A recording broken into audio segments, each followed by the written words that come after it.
Rolex stands among the top luxury brands globally, now valued near $8 billion.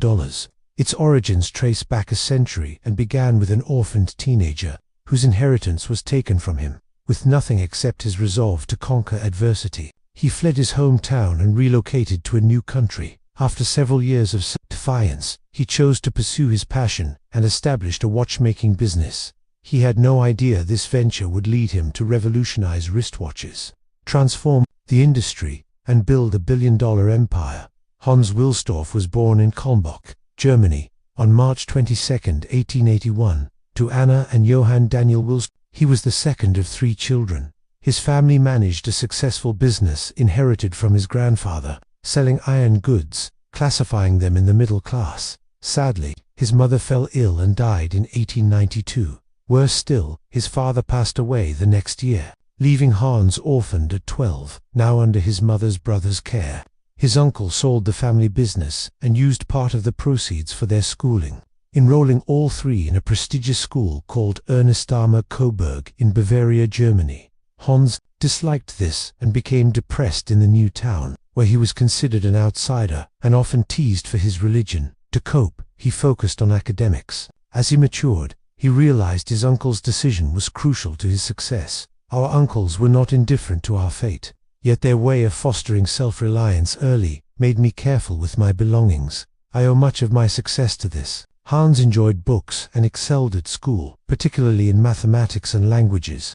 Learning French and English, he was always curious about travel and saw language skills as crucial, which would greatly benefit his career. At school, he befriended a Swiss boy who shared stories of La Local, Switzerland, a city renowned for watchmaking, which deeply intrigued Hans. One day, Hans left the boarding school in Germany for Geneva, Switzerland. At 19, he became an apprentice at an international pearl exporting firm, which sourced pearls, graded and packaged them for sale to jewelers. He noticed the company produced nothing but still made good profits. He immersed himself in business tactics and earned a decent wage for his age. Then, Hans received a letter from his friend offering him a job at Kuno Couton, one of the leading high-quality watchmaking companies, exporting nearly 1 million Swiss francs in pocket watches each year. They also manufactured their own timepieces from scratch. This renowned company was based in La Local, a place he had long wanted to visit.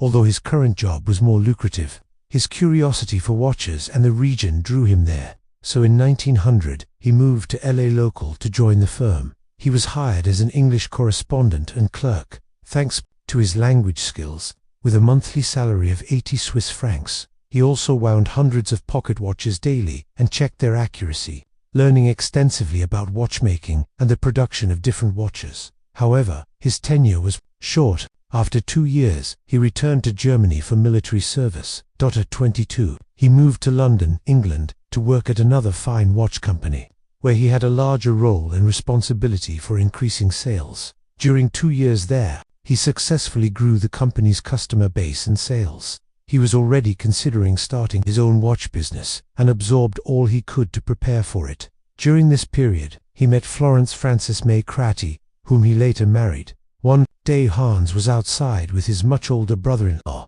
Alfred James Davis, discussing their futures. Hans said he was ready to start his own watch business, but needed capital. Alfred, knowing Hans's passion for watches, agreed to invest despite Hans's youth. In 1905, they founded Wilsdorf and Davis Limited, which would later become Rolex. They partnered with Swiss watchmaker Hermann Agler, importing Swiss movements to England and fitting them into watch cases. They also opened an office in Biel, Switzerland, to support the partnership. Soon, they specialized in distributing affordable timepieces. Although Hans loved watches, he found one thing unfavorable in the industry: pocket watches. At the time, wristwatches were mainly worn as jewelry by women and not considered precise, while pocket watches were favored for their accuracy and masculinity. Hans found pocket watches inconvenient, especially when his hands were occupied. It was widely considered impossible to create a perfect wristwatch for daily use. My opinion is pocket watches will almost vanish and wristwatches will take over. Hans Wilsdorf, 1914. Hans foresaw wristwatches as the future and devoted himself to creating the ideal wristwatch. He spent years traveling across Europe, meeting watchmakers and learning details. He launched his own wristwatches soon after founding his company, working to make high-quality, reliable models for both men and women. Using insights from his travels, his business grew, and by 1908, it ranked among England's top watchmakers. Hans wanted a high-class, catchy, and universally easy brand name that would fit on a watch dial. He experimented with the alphabet until he created Rolex. He registered Rolex as a trademark for Wilsdorf and Davis Limited in 1908. In the following years, Rolex became known for high-quality wristwatches, attracting wealthy clients. But then World War I erupted, and many businesses struggled, but not Rolex. The war heightened Rolex's fame, as its reliable wristwatches were issued to soldiers, making coordination easier and safer. By 1914, Rolex had 60 employees and large London offices. To boost credibility, Rolex earned the first wristwatch chronometer rating from Switzerland and a Class A certificate from London's Kew Observatory, bolstering trust in the brand. However, in 1914, Britain imposed a 33% tax on goods exported from British companies. Pons responded by moving headquarters from London to Biel, Switzerland, to avoid heavy taxes. Another factor was anti-German sentiment during the war. The Wilsdorf and Davis name was frowned upon in England, prompting the switch to Rolex Watch Corporation Limited in 1915. Later, Hans registered Rolex's trademark five-pointed crown, now seen on every Rolex dial. In 1919, the main office moved from Biel to Geneva, where it remains today. Production continued in Biel, while Geneva handled quality checks and product launches. In Geneva, Hans and his team pushed technical innovation in wristwatches. We must make cases so tight our watches resist dust, water, heat, and cold, ensuring Rolex accuracy. His determination paid off. In 1926, Rolex launched the Oyster, the first waterproof wristwatch.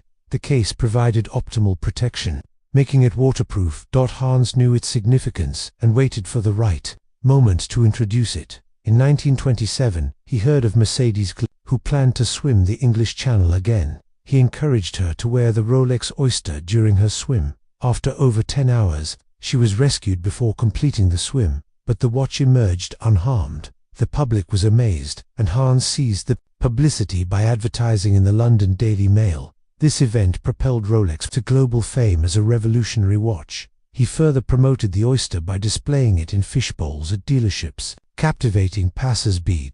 In 1928, Hans hired British model Evelyn Leigh to promote Rolex, including photos of her with the watch in a fishbowl. Publicity continued. In 1933, Rolex Oysters survived a flight over Everest, delighting the crew. In 1935, driver Malcolm Campbell broke a speed record wearing a Rolex. Hans publicized this with Campbell's approval. Rolex was now seen as not just stylish, but reliable and technical for everyday use. Effective marketing was key to the company's success. Rolex kept fascinating people with new models. In 1931, it introduced the Oyster Perpetual, first waterproof self-winding wristwatch. The original Oyster was an achievement, but needed manual winding, which was tricky due to its tight seal. Self-winding watches had long been attempted, but Rolex succeeded. Between 1934 to 1940, Hans also produced watches under his name, but discontinued them due to anti-German markets. Despite his achievements, Hans often faced challenges due to his German background. World War II made exporting difficult and costly, and Hans lost his wife in 1944. To honor her, he established the Wilsdorf Foundation, a charitable organization. Shortly before dying, Hans transferred all Rolex ownership to the foundation, which still owns the brand today. Thus, Rolex will never go public or be sold, nor pay taxes, as it is a charity. After World War II, Rolex took off dramatically. By 1946, it had sold 50,000 certified chronometers. By 1947, it reached 100,000, doubling its sales in 1 year. This was fueled by the 1945 release of the Datejust, the first waterproof, self-winding watch, to show the date. Nearly 10 years later came the Day-Date, the first to display both date and weekday. Such watches remain industry standards today. The 1950s saw more innovations. The most iconic was the 1953 Submariner, the first waterproof watch, able to dive to 100 meters. Hans Wilsdorf died in 1960. After his death, Rolex positioned itself as a luxury brand, marketing to high society with great success. In 1985, Rolex began using 904L steel, a tough, costly alloy,